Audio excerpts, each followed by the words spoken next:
that's how we're gonna start this video. Hey guys, welcome back to the Most Amazing Top 5. I'm Court McGinley. Let's jump right into our list of the top 5 horror movie roles that really messed up the actors. Starting off at our number 5 spot, Kyle Richards. Many people now know Kyle Richards from The Real Housewives of Beverly Hills. But before she was a reality TV star, a lot of people remember her as Lindsay from the hit movie Halloween. During the filming of this movie, Kyle was just 7 years old. Filming went fine and Kyle actually made really good friends with the iconic actress that is Jamie Lee Curtis. And they are still friends to this day. But okay, back to how this movie messed her up. Well, after attending the premiere of this movie, Kyle was so terrified that she had to go and sleep with her mom until she was 15 years old. She was scared that someone was constantly hiding under her bed or behind the curtains just waiting to get her. Now, I want to remind you, when Kyle saw this movie, she was 7. And this movie's rated R, so how that was even allowed, I'm not sure. I know that nowadays, even if kids act in a movie, they are unable to see it if they're too young, and a parent doesn't give consent.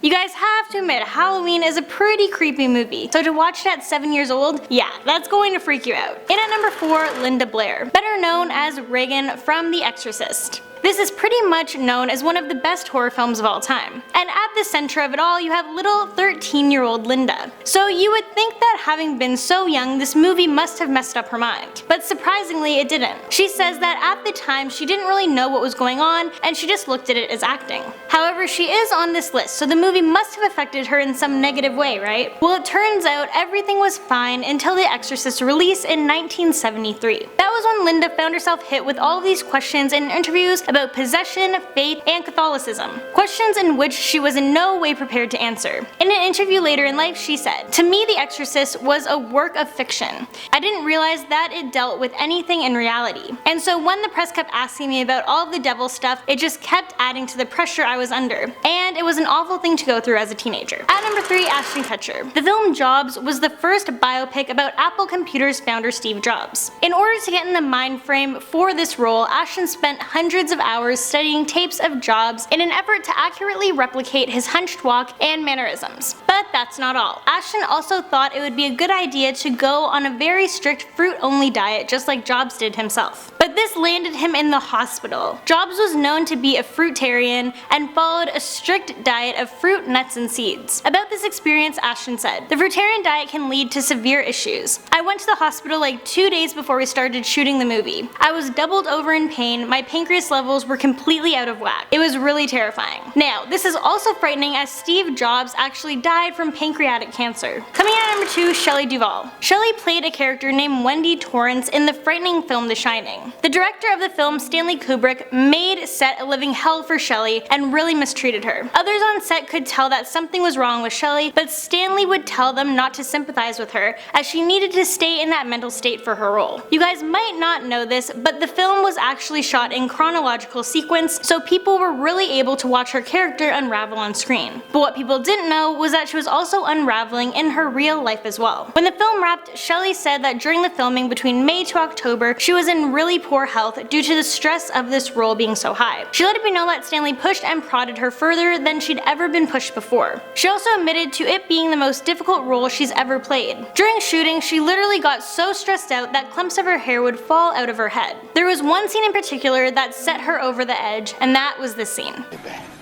Stop it! Give me the bat. Stop swinging the bat. Stop!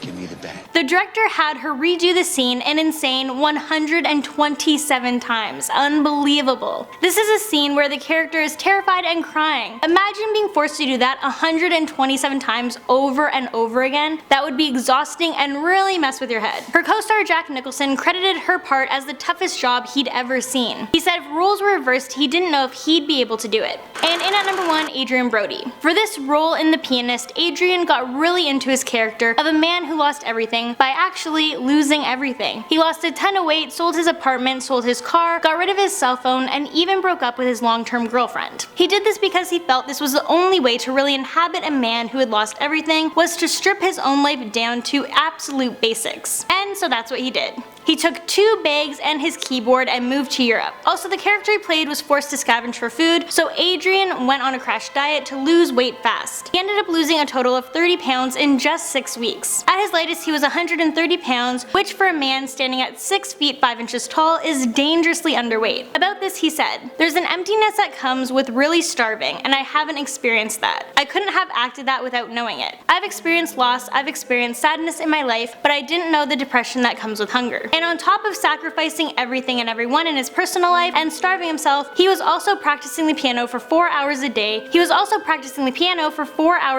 Until he could do a spot-on impression of Chopin. In an interview years later, Adrian said he was depressed for a year after the movie wrapped. He said he was very disturbed by what he embraced in the making of the film, and of the awareness that it opened him up to. But Adrian's commitment to the movie role paid off, as he then became the youngest person ever to win the Oscar for Best Actor in 2002 at the young age of 29. Alright, and there you have it, that's a list of the top 5 horror movie roles that really messed up the actors. Thank you guys so much for watching. Let me know what other lists you'd like to see down below. Don't forget to show some love by subscribing to our channel and giving this video a big thumbs up, and I'll catch you guys in the next one.